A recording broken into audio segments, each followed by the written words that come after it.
Development. Resources का मतलब होता है संसाधन, और डेवलपमेंट यानी कि विकास। संसाधन यानी कि हर वो चीज़ जो अपने आसपास मौजूद है और जिससे हम कुछ न कुछ वर्कआउट करते हैं, फिर काम करते हैं, यानी हर वो चीज़ जो हमारे काम आती है वो संसाधन कहलाती है। संसाधन ह्यूमन बींग्स के लिए 3 टाइप्स से काम में आती है। एक तो फिजिकल इन्वायरमेंट होता है, यानी फिजिकल इन्वायरमेंट मीन्स अपने आसपास का जितना भी वातावरण है, जितनी भी चीज़ें हैं, वो सब फिजिकल इन्वायरमेंट, फिजिकली रिसोर्सेज कहलाएंगे, नेचुरल रिसोर्सेज कहलाएंगे। इंस्टीट्यूशंस का मतलब हो जाएगा, इंस्टीट्यूशन जिनको थ्रू आउट ह्यूमन्स ने उनको लगाया वो इंस्टीट्यूशन हो जाएंगे। टेक्नोलॉजिकली जो भी संसाधन होंगे वो सारे, जैसे मोबाइल हो गया, टीवी, मोटरसाइकिल, बाइक हो गई वगैरह, कार्स वगैरह, ये सब क्या कहलाएंगे, टेक्निकली संसाधन या रिसोर्सेज कहलाएंगे। ठीक है। उसके बाद जो रिसोर्सेज हैं उनको 2 टाइप्स में डिवाइड किया गया। सबसे पहला आता है नेचुरल एंड दूसरा आता है ह्यूमन।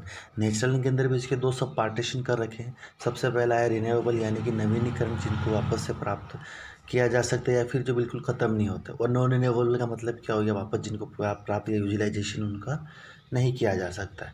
तो जिनको यूटिलाइजेशन किया जाता है उनको भी वापस से 2 पार्टीशन में डिवाइड किया गया है। सबसे पहला आता है कंटिन्यूस, और कंटिन्यूस यानी कि जो लगातार चलते रहेंगे, जो कभी ख़त्म नहीं होंगे, जैसे कि वाटर और विंड हो गए। वाटर एक बार अगर आपने यूटिलाइजेशन कर लिया, फिर आपने उसको ड्रॉप आउट कर दिया, फिर वापस ओशंस में जाएगा, फिर उसमें वेपरेशन होगा, वापस से क्लाउड बनेंगे, वापस से बरसेगा। तो वाटर की क्या चलती रहती है, चेन चलती रहती है, साइकिल चलती रहती है। तो वाटर हमेशा एक साइकिल में चलता रहता है। उसके बाद ये सिस्टम विंड के साथ हो जाता है। आप ऑक्सीजन को लेते हो एटमॉस्फेयर से, देन आप कार्बन डाइऑक्साइड को रिलीज़ करते हो, और कार्बन डाइऑक्साइड को जो पेड़ पौधे अपने पास के जितने भी वेजिटेशन वगैरह हैं वो क्या करते हैं, उसको एक्सेप्ट करते और वापस ऑक्सीजन को क्लोज करते। तो विंड्स भी क्या आती है, एक सर्कल में चलती रहती है। इस तरह से क्या होगा, रिन्यूएबल, यानी कि बार बार ख़त्म होते जाएंगे और नए बनते जाएंगे, ख़त्म होते जाएंगे और नए बनते जाएंगे। अब उसके बाद है नॉन बायोलॉजिकल आता है। बायोलॉजिकल में नेचुरल वेजिटेशन, जैसे कि फॉरेस्ट वगैरह हो गया, कि नेचुरल यानी फॉरेस्ट में जैसे पेड़ पौधे हो गए, एक बड़ा पेड़, उसके नीचे छोटे छोटे पेड़ अपने आप उसके सीड्स गिरते हैं तो उग जाते हैं, फिर ग्रो करते हैं। बड़ा पेड़ सूख जाएगा, छोटे वाले बड़े होंगे, फिर उनके साथ भी ये सिस्टम होगा। तो फॉरेस्ट भी क्या होता है, इस तरह से चलते रहते हैं, ख़त्म होते रहते हैं। उसके बाद है वाइल्ड लाइफ। वाइल्ड लाइफ में भी चेन सर्कल होती है। एक जो शेर होता है, लायन वगैरह होता है, एक जो मान लो आप कोई भी स्पीशीज, उसके बच्चे हुए, फिर वो मरा, फिर उसके इतने सारे बच्चे जो रनिंग करते हैं, तो ये भी क्या होता है, चेन में चलता रहता है। इस कारण से रिन्यूएबल यानी नवीनीकरण, इनको एक बार ख़त्म होने के बाद अपन वापस से इसका यूटिलाइजेशन कर सकते हैं। ठीक है। अब सेकेंड थिंग आती है नॉन रिन्यूएबल के ऊपर। नॉन रिन्यूएबल का मतलब होता है रिसाइकेबल, यानी जिनको अपन वापस से रिसाइकिल कर सकते हैं। जैसे मेटल से, एक बार एक मेटल अपन को जैसे आयरन मिल गया, आयरन से अपन ने कोई भी चीज़ बनाई, अब वो चीज़ हमारे लिए यूजलेस होगी, उसको वापस से अपन ने गर्म किया, उसको दूसरा शेप दे दिया और उसको अपने वापस दूसरी चीज़ में यूटिलाइजेशन उसका कर लिया। ठीक है। तो ये हो गया रिन्यूएबल। अब आप इसके अंदर एक नॉन रिन्यूएबल रिसाइकिल होता है, जैसे कि फॉसिल्स हो गए, फ्यूल्स हो गए। अब नॉन रिन्यूएबल कैसे हो गए कि फ्यूल है, एक बार अगर आपने पेट्रोलियम का यूटिलाइजेशन कर लिया तो इसको वापस से अपन प्राप्त नहीं कर सकते, वापस से इसका यूटिलाइजेशन नहीं किया जा सकता। क्यों? क्योंकि आपको पता है कि फॉसिल्स और फ्यूल कोई 1 साल या 2 साल बनने की प्रक्रिया नहीं है, फिर कोई प्रोसेस नहीं है। फॉसिल्स एंड फ्यूल बनने के लिए कम से कम लाखों साल चाहिए, और एक बार अगर ये फॉसिल्स एंड फ्यूल्स खत्म हो गए, फिर एंड हो गए, तो इनको रिन्यूएबल करने में कम से कम इतने साल चाहिए हमें। इस कारण से इनको भी नॉन रिन्यूएबल में माना जाता है। ठीक है। फिर सेकेंड आती है ह्यूमन थिंग्स यानी ह्यूमन रिसोर्सेज। ह्यूमन रिसोर्सेज में सबसे पहले आता है स्ट्रक्चर्स एंड इंस्टीट्यूशन, यानी हर वो जो स्ट्रक्चर, चाहे आपका मकान हो सकता है, आपका हाउस हो सकता है, grounds, fields, roads, railway networks, aeroplanes, जो कुछ भी दिख रहा है वो स्ट्रक्चर एंड इंस्टीट्यूशन या संस्थाएं हैं जिनको हमने बनाया है। दूसरा है क्वांटिटी एंड क्वालिटी, यानी गुण, उनकी क्वांटिटी यानी वो कितनी मात्रा में है, यानी वो किन लोगों के पास है। जैसे क्वांटिटी मीन्स ये बहुत सारे होम्स अपने पास, घर हैं, रिसोर्सेज अपने लिए, क्यों? क्योंकि हम उनमें रहते हैं, अपना ज़िंदगी जीते हैं और अपने आराम से मर जाते हैं। अब क्वालिटी का मतलब हो गया भाई, किसी के पास अच्छा हो सकता है, किसी के पास बुरा हो सकता है, किसी के पास 2 BHK तो किसी के पास 1 BHK, तो इस तरह से छोटा मोटा इसके साथ चलता रहता है। अब नेक्स्ट थिंग आती है types of resources. Types of resources को बहुत सारे उसके टाइप्स के अकॉर्डिंग उसको डिवाइड किया गया है। तो सबसे पहला आता है on the basis of origin, यानी कि उसकी उपलब्धता, यानी कि जहाँ से वो बनता है उस चीज़ के हिसाब से इसको डिवाइड किया है। ठीक है। तो सबसे पहला आता है बायोटिक रिसोर्सेज। बायोटिक रिसोर्सेज का मतलब होता है जैविक संसाधन। बायोटिक रिसोर्सेज का मतलब होता है जैविक संसाधन। These are obtained from the biosphere and they have life such as human being, flora and fauna, fisheries and life stock. अब बायोटिक रिसोर्सेज में क्या होगा, जो हमें ऑप्टिन है, जो हमें किससे प्राप्त होते हैं, बायोस्फीयर यानी कि जैव मंडल से हमें प्राप्त होते हैं। हर वो चीज़ जिसमें जीव होता है यानी कि जो जिंदा हो, लिविंग बींग है, ठीक है, लाइक ह्यूमन बींग, मानव, फ्लोरा यानी पेड़ पौधे की जितनी भी स्पीशीज हैं, देन फौना यानी कि जीव जंतु की जितनी की स्पीशीज है, फिशरीज हो गए जो ओशंस में होती है, लाइफ स्टॉक यानी कि अपने पशु दुनिया जो संसाधन होते हैं, उन सबको मिला के बायोटिक। अब इसमें देखिए आप, ह्यूमन बींग में भी जीव होता है यानी कि वो जिंदा है, फ्लोरा एंड फौना में भी जीव होता है, फिशरीज ऑलरेडी जीवित रहती है, लाइफ स्टॉक। यानी बायोटिक की सीधी सी डेफिनेशन क्या है, हर वो चीज़ जो जीवित है और रिसोर्सेज का वर्क कर दिया यानी कि किसी ह्यूमन बींग्स के काम में आती है, दैट इज़ क्या हो गया, बायोटिक रिसोर्सेज, यानी कि वो एक जैविक संसाधन है। इसके बाद जस्ट इसका अपोजिट हो जाएगा अबायोटिक रिसोर्सेज, यानी कि अजैविक संसाधन।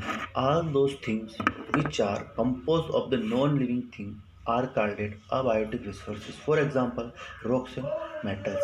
अब बायोटिक में हमने क्या पढ़ा था, बायोस्फीयर से हमें बिल्कुल लिविंग बींग में मिलते हैं वो जो हमारे काम में आते हैं, ठीक है। अब बायोटिक का मतलब क्या हो जाएगा, उसमें नॉन लिविंग थिंग्स होगी, यानी जिनके अंदर जीव नहीं होगा लेकिन वो फिर भी हमारे काम आए, वो जो जिंदा नहीं है, मरे हुए हैं, लेकिन फिर भी क्या है, एज ए रिसोर्सेज हमारे लिए काम में आते हैं। फॉर एग्जाम्पल रॉक्स हो गया, रॉक्स हमारे लिए बहुत सारे काम से आते हैं, जैसे कि अपने घर में फ्लोरिंग के लिए हो गया, मकान बनाने के लिए हो गया, उसके अलावा संगमरमर हो गया, देन अपने मेटामॉर्फिक हो गया, इग्निशियस हो गया, सेडिमेंट्री रॉक्स हैं। इनको अगर जैसे हाई टेम्परेचर, हाई प्रेशर के थ्रू आउट, ये बहुत सारी जो बहुत बेशकीमती जो कह सकते हैं संगमरमर वगैरह में क्या होता है, कन्वर्ट हो जाता है। तो इस तरह से मेटल्स वगैरह हमारे काम में आते हैं। ऑन द बैक एक्सिबिलिटी, अब इसमें क्या होगा, जैसे किसी को वापस लेना और वापस देना, इसके हिसाब से इनको दो पार्ट में डिवाइड किया गया है।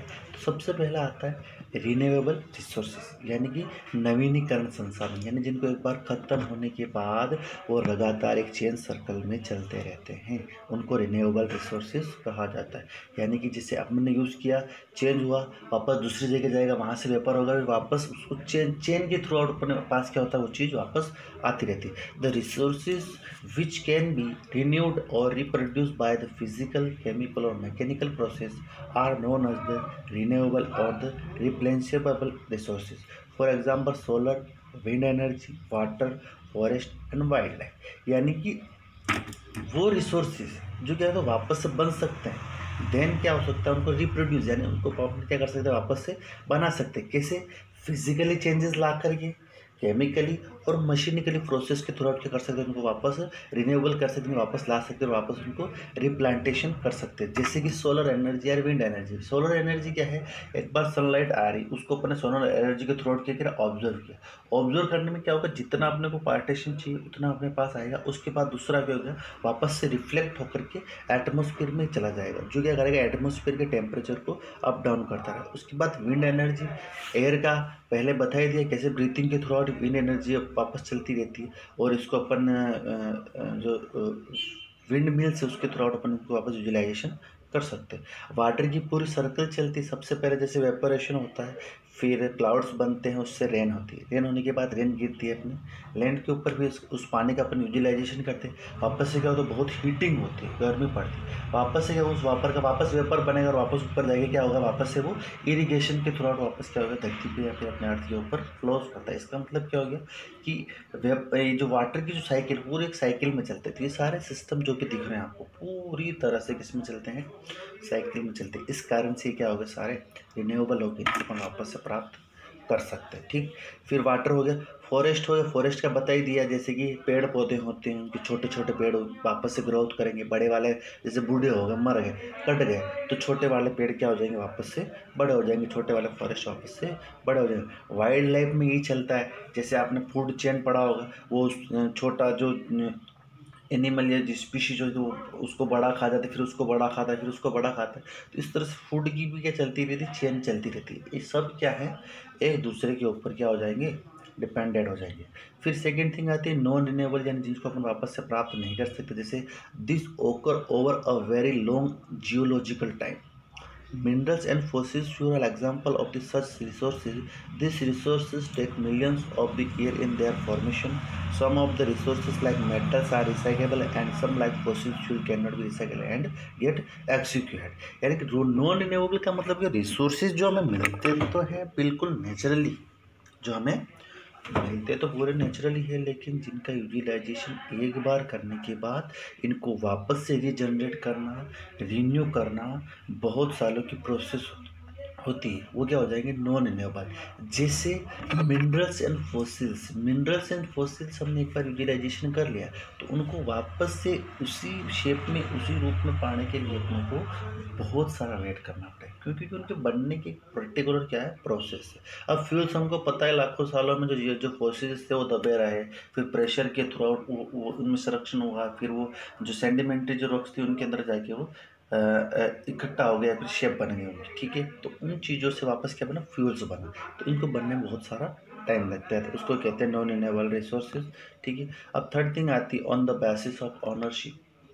तीसरे टाइप के रिसोर्सेज क्या हो जाएंगे, on the basis of ownership. ये थोड़ा इंपॉर्टेंट है, इसका ज़रूर ध्यान रखें, क्योंकि इसको 4 सब पार्ट्स में डिवाइड किया गया है। सबसे पहला इंडिविजुअल, सेकेंड थिंग है कम्युनिटी ऑन रिसोर्सेज, तीसरा है नेचुरल रिसोर्सेज, एंड फोर्थ है इंटरनेशनल रिसोर्सेज। तो पहला देखते हैं यहाँ पर इंडिविजुअल रिसोर्सेज। इंडिविजुअल रिसोर्सेज का मतलब हो जाए हर वो रिसोर्सेज जिसके ऊपर किसी न किसी इंडिविजुअल्स पर्सन एंड कंपनी या फिर किसी संस्था या कोई भी चीज़ होती है उसका अगर ओनरशिप है तो वो क्या हो जाएगा, individual resources. This our own by the privately by the individuals, यानी प्राइवेटली इंडिविजुअल्स के ऊपर। जैसे कि बहुत सारे फार्मर्स होते हैं, उनके पास क्या होता है, अपना अपना लैंड होता है, उसको वो गवर्नमेंट से कुछ रेवेन्यू के थ्रू आउट उस लैंड को क्या करते हैं, वो रेवेन्यू पर रखते हैं, फिर उनको दे रखा है गवर्नमेंट ने, ठीक है। उसके ऊपर क्या करेंगे, वो जैसे एग्रीकल्चर करेंगे, उससे जितना भी प्रोडक्शन होता है वो सेल करेंगे, तो क्या होगा, उनके ऊपर उनका इंडिविजुअल राइट्स हो गए, ठीक है।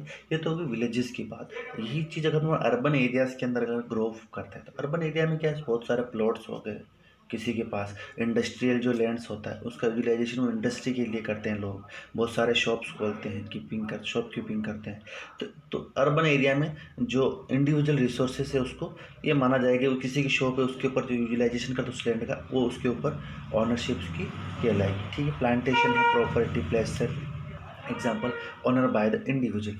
कुल मिलाकर के बात है कि इंडिविजुअल रिसोर्सेज का मतलब ये हो गया कि हर वो रिसोर्स जो किसी न किसी के इंडिविजुअली उसके राइट्स में आता है और उसका यूटिलाइजेशन मेक मनी या फिर अपनी लिविंग बिंग के लिए करता है, वो क्या हो गया एक तरह से इंडिविजुअल रिसोर्सेज, ठीक। अब दूसरा आता है community own resources. There are resources which are accessible to all the member of community, villages, common, यानी ऐसे रिसोर्सेज जो एक्सेसिबल होते हैं, यानी कि जो सबके लिए क्या होते हैं, समान होते हैं, मेंबर कम्युनिटी के लिए। जैसे विलेजेस में क्या हो गया, grazing grounds, virtual grounds and villages pond, ECC, यानी ग्रेजिंग चारागाह। विलेजेस में बहुत सारे अपन को पता है कि लाइव स्टॉक्स होते हैं, बहुत सारे पशु होते हैं, तो गांव के सारे लोग क्या करते हैं, उनको चराने के लिए किसी किसी जगह जाते हैं, तो वो क्या ग्रेजिंग स्टॉक है, तो वहाँ पर किसी एक इंडिविजुअल का राइट्स नहीं, वो पूरे गाँव की जमीन, यानी उसके ऊपर वो सबका राइट्स है, सब उसका एक साथ क्या करते हैं, यूटिलाइजेशन करते हैं। यही थी वर्चुअल ग्राउंड्स पे होंगे जहाँ पर वो खेती वेती चारा करते हैं। विलेज पेट्स, अब गांव में क्या होता है, बहुत सारे कुएं होते हैं, उन कुएं को फिर किसी एक का राइट्स, जैसे इंडिविजुअल कुआ है आपका तो ठीक है वेल्स, लेकिन बहुत सारे ऐसे कुएं होते हैं ना जो बिल्कुल पब्लिकली होते हैं, कम्युनिटी के होते हैं, उनके ऊपर उनका सब पूरे गाँव वालों का राइट्स होता है। जैसे उसके बाद पब्लिक पार्क हो गए, पिकनिक स्पॉट्स हो गए, प्ले ग्राउंड्स, अर्बन एरियाज़, ये जितनी भी चीज़ें होती हैं उसके ऊपर क्या है, सब जनों का राइट्स होता है, किसी इंडिविजुअल का उसके ऊपर कोई भी राइट्स नहीं पाया जाता है, ठीक। अब थर्ड थिंग आती है यहाँ पर नेशनल रिसोर्सेज। ये थोड़ा सा इम्पोर्टेंट, इसके ऊपर ज़रूर फोकस करिएगा। Technically all the resources belong to the nation. The country has legal power to acquire even private property or public goods. You might have seen roads, canals, railways being constructed on the field owned by some individuals.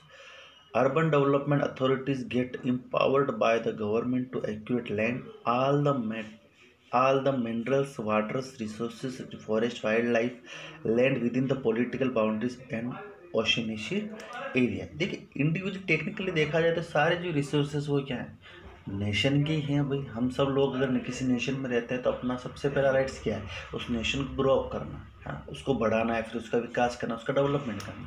तो एक तरह से सारे जो resources हो क्या हो गए, नेशनल रिसोर्सेज हो गए। लेकिन फिर भी कुछ लीगल पावर होते हैं नेशंस के पास, जो नेशन की जो गवर्नमेंट होती है उसके पास लीगल पावर होता है। तो कुछ रिसोर्सेज के ऊपर उसका क्या होता है, सीधा इंडिविजुअल राइट्स होता है गवर्नमेंट का। तो वहाँ यहाँ पर हम उन रिसोर्सेज की बात करेंगे, ठीक है। तो सबसे पहले देखिए बहुत सारा रोड, जैसे रोड्स हो गए, कैनाल्स हो गए, कैनाल्स के ऊपर भी सीधा गवर्नमेंट का राइट्स होता है। जैसे रेलवेज हो गई है तो पब्लिकली कम्युनिटी, लेकिन उसको रन कौन कर रहा है? नेशन। अब यहाँ पर कम्युनिटी और नेशन के बीच में थोड़ा सा डिफरेंस है। कम्युनिटी में क्या होता है, उसके ऊपर गवर्नमेंट का राइट्स नहीं होता है, कम्युनिटी उसको रन करती। लेकिन नेशनल रिसोर्सेज में क्या होगा, कम्युनिटी उसको यूज़ करेगी, लेकिन उसकी ऑनरशिप किसके पास रहेगी? जो नेशन की जो गवर्नमेंट है उसके पास क्या रहती है, उसकी ऑनरशिप रहती है, ठीक। तो रोड्स हो गए, कैनाल्स हो गए, रेलवेज हो गई, और कुछ कंस्ट्रक्शन फील्ड वगैरह जो होते हैं वो उसके इंडिविजुअल्स के अंदर इसको विजुअलाइजेशन इसमें किया जाता है। Urban development authority empowered by the ground of the acquired land. अब अर्बन डेवलपमेंट अथॉरिटी यूडीए जो होती है उसके पास बहुत सारे जो लैंड होता है उसका यूटिलाइजेशन करते हैं। अर्बन एरिया में आप नेशनल जो रिसोर्सेज उसमें आप ये प्राइवेट पार्क्स वगैरह ये सब सारी चीज़ें देख सकते हैं, ठीक। All the minerals, water resources, forest, wild life with in the political boundaries and oceanic area. देखिए अब जो अपनी पूरी पॉलिटिकल बाउंड्रीज जो है इंडिया की, है ना, इंडिया की जो पूरी पॉलिटिकल बाउंड्री है उस बाउंड्री के अंदर जितने भी रिसोर्सेज हैं, फॉरेस्ट है, वाइल्ड लाइफ है, और उसकी जो पॉलिटिकल और ओशन, अब पॉलिटिकल बाउंड्री अलग होती है और ओशनिक बाउंड्री अलग होती है, ठीक है। पॉलिटिकल बाउंड्री क्या होगी, पॉलिटिकल बाउंड्री का मतलब हो गया कि भारत की वो इंटरनेशनल बॉर्डर जो दो कंट्रीज के बीच में डिवाइडेशन कर, जैसे Bharat Pakistan, Indo China, Indo Bangladesh, तो इसको कहते हैं पॉलिटिकल बाउंड्री। अब ओशनिक एरिया क्या होता है, जितने भी अपने कोस्टल एरियाज हैं, जितने भी अपने कोस्टल एरियाज हैं वहाँ से 12 नॉटिकल माइल, 12 नॉटिकल माइल का मतलब होता है 22.2 किलोमीटर, यानी कि अपने कोस्टल एरिया से 22.2 किलोमीटर जितना भी एरिया है उसके अंडर में जितने भी रिसोर्सेज आते हैं उसके ऊपर किसका राइट्स होगा, इंडिया का। और वो क्या कहलाएगी, इंडिया की कोस्टल बाउंड्री। यानी कि इंडिया की पॉलिटिकल एंड कोस्टल बाउंड्रीज में क्या है, डिफरेंस है। पॉलिटिकल बाउंड्री है वो ख़त्म होते से किसी अदर कंट्री का उसके ऊपर राइट्स आ जाता है, लेकिन कोस्टल बाउंड्रीज में क्या होगा यहाँ पर कि अपना जो कोस्टल एरिया है जहाँ से कोस्ट अपना ख़त्म हो रहा है, यानी जहाँ से वाटर शुरू होता है वहाँ से 22.2 किलोमीटर तक जितने भी रिसोर्सेज होंगे उसके अंडर में, वो वहाँ तक का जो एरिया है उसके ऊपर क्या होगा, इंडिया का फिर किसी इंडिविजुअल कंट्री का क्या होता है, राइट्स होता है। अब चौथी थिंग आती है इंटरनेशनल रिसोर्सेज। ये इसमें और अपने जो इंडिया की जो ओशनिक एरिया इसमें थोड़ी सिमिलरिटी है, तो you should understand this one is careful, ठीक है। There are international institutions which regulate some resources, the oceanic resources beyond 200 nautical miles of the exclusive economic zone belong to open ocean and no individual countries can utilize this without the correction of the international institution। International resources का means क्या हो गया कि सारे जो international जो अपने countries हैं उनने मिलकर एक ट्रीटी कर रखी, ठीक है। इनका मतलब है कि वहाँ का जो कोस्टल एरिया है, यानी जहाँ से आपका कोस्टल एरिया है वहाँ से 200 नॉटिकल माइल, कितने 200 नॉटिकल माइल तक पर सीएज यानी कि स्पेशल इकोनॉमिकल जो जोन होता है या एक्सक्लूसिव इकोनॉमिकल जो जोन होता है, यानी कि वो उस कंट्री के अंडर में रहेगा। जैसे इंडिया है, इंडिया का जो कोस्टल एरिया है मान लो बॉम्बे, चेन्नई, विशाखापट्टनम, पारादीप, है ना, कोचीन वगैरह जो है, यहाँ से 200 नॉटिकल माइल ओशंस के अंदर क्या होगा, इंडिया का राइट्स होगा, यानी कि वो पूरी उसकी बाउंड्री होगी और उस ओशनिक जो एरिया है उसमें जो रिसोर्सेज के ऊपर तो खाली 22.2 किलोमीटर तक अपना राइट्स है, लेकिन 200 नॉटिकल माइल से क्या करना है कि इंडिया के राइट्स में रहेगा कि उसकी देख रेख करना है, उसके अंडर से जितने भी शिप्स वगैरह गुजरेंगे अदर कंट्रीज़ के उनसे टैक्स या रेवेन्यूज कलेक्ट करना, या वो जो अपने इंडिया के रिसोर्स ले रहे हैं नहीं ले रहे हैं, या उनका यूटिलाइजेशन तो नहीं कर रहे हैं कहीं पर, वो सब चीज़ चेक करना है, जिसका काम होता है अपने 200 नॉटिकल माइल्स तक इंडिया की गवर्नमेंट का काम होता है। तो आज के लिए बस इतना ही। आशा है, उम्मीद है आपको ये चीज़ पसंद आई होगी। Have a good day, good bye.